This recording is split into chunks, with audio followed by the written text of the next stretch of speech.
अमर ज्योतिबाटै सुरु भयो मेरो यात्रा निरन्तर। भदौ 1 को त्यो बिहान बोके शिक्षकको पवित्र कर। दिव्याला प्रविधिको बाटो समातेर न डराई अघि बढे। दशकले भन्छ कहानी समर्पणका हो कदम पढे। मैले रोपेको प्रविधिको बिउ सुर्खेतमै उम्रिएछ। विद्यार्थीका सपना भित्र डिजिटल उज्यालो भरिएछ। चुनौती आए हजार, यात्रा कहिल्यै रोकिन्न। शिक्षा र प्रविधिको बाटोमा समर्पणले हार मान्दैन।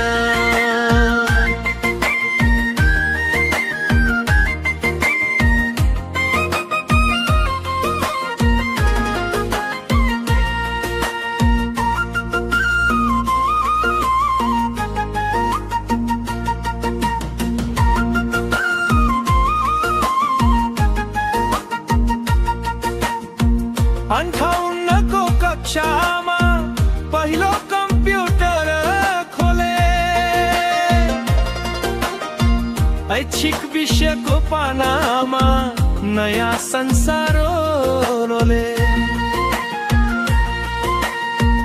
59 को झिल्को सँगै कक्षामा चम्किन थाल्यो।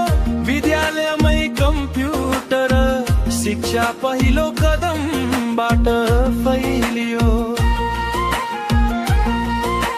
सरकारको आइटी नीति 57 को त्यो घोषणाले सेडु स्कुलमा ल्यायो प्रविधिको नयाँ उजालाले। तालिम पाए भाग्यले, सिके व्यवहार र सिद्धान्त, त्यो तालिम बन्न पुग्यो मेरो यात्राको महत्त्वपूर्ण अध्यायान्त। मैले रोपेको प्रविधिको बिउ सुर्खेतमै उम्रिएछ। विद्यार्थीका सपना भित्र डिजिटल उज्यालो भरिएछ। चुनौती आए हजार, यात्रा कहिल्यै रोकिन्न। शिक्षा र प्रविधिको बाटोमा समर्पणले हार मान्दैन।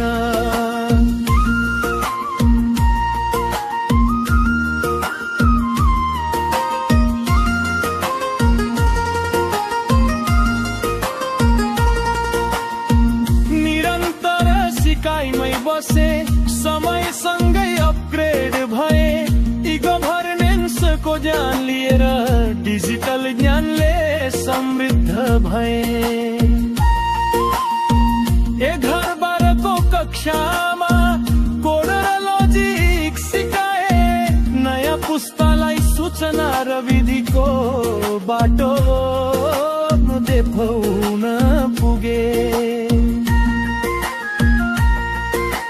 ब्रिटिश काउन्सिलका कक्षामा सपनाको पंखा पाए। ISA अवार्डको गौरव सहित विद्यालय उचाइमा ल्याए। लेसन प्लानमा उत्कृष्ट बन्दै पुरस्कारको सम्मान पाए।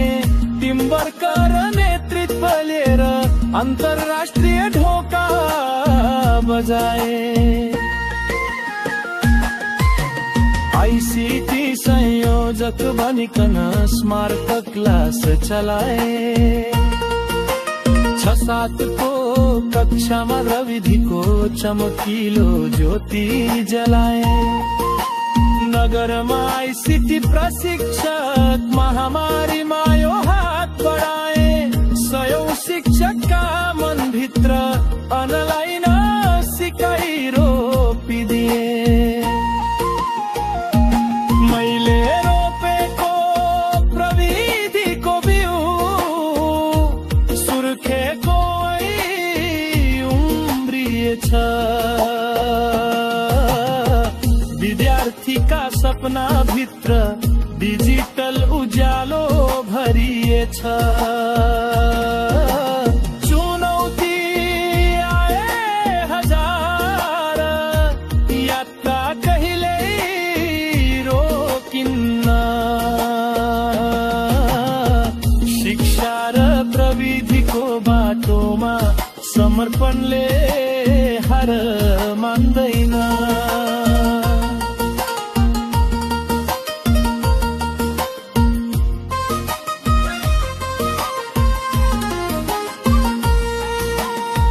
पिपिआरको सम्मानले जिम्मेवारी झनै बढ्यो। विद्यार्थीले दिए मानव प्रतिष्ठा, यही मेरो ठुलो गर्व भयो। कम्प्युटर शिक्षाको ब्युरो पे आज वनजङ्ग झैं फैलियो। हजारौं विद्यार्थीका आँखा भविष्यको उज्यालो बल्यो। यो यात्रा झै बाँकी छ भगुर्कीसम्म हिँडिरहने।